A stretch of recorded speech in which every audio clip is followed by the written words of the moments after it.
O'clock. Well, back to work for many after a long festive break. But the work never stops for volunteers at Search Dogs Sussex. It was business as usual over Christmas and the New Year. Now, volunteers and their pet dogs carry out vital work, tracking down missing people in a variety of circumstances. Holiday periods are always busy. Well, joining me with an update on how things went over Christmas, Darren Yates is on the line. Darren, thanks for joining us on the programme. Good evening, Sarah. Just tell us a little bit more about Search Dogs Sussex and exactly what you do. So Search Dogs Sussex is part of lowland rescue, the equivalent of mountain rescue for the areas, obviously, that haven't got mountains.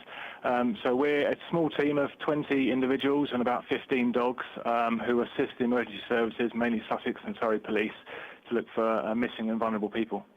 And these dogs are just ordinary pet dogs that have had special training, is that right? Yeah, that's right. They're pets first, and then they're search dogs second. We have a special coat that we put on the dogs to signify to the dogs that they're working.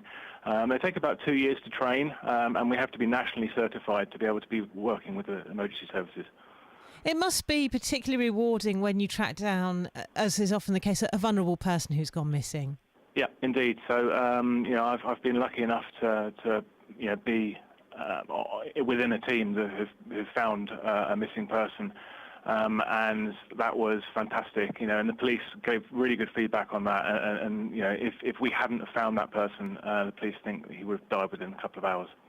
Incredible. And how did you actually get involved in this, from being a pet owner to being involved in such vital work? Yeah, so it was a bit by chance, really. So we got our Springer Spaniel Millie, it's 8 weeks old, and we did this sort of traditional obedience stuff with her.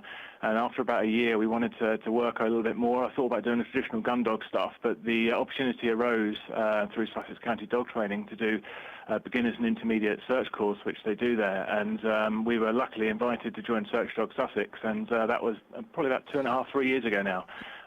So we qualified as a dog team November, about a year and a half ago, and since then we've been on 19 call-outs within Sussex, Surrey and Dorset.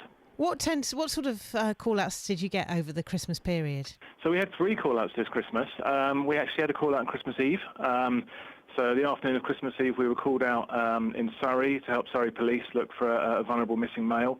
Ironically, the area that I was actually asked to search was actually a Christmas tree nursery, which you kind of couldn't make that up for Christmas Eve. But we were also called out on the 29th, 5:30 in the morning, to support the police in that instance. And also New Year's Eve. So New Year's Eve, we were called out about 4 o'clock in the afternoon. I travelled to the north of the county in Sussex.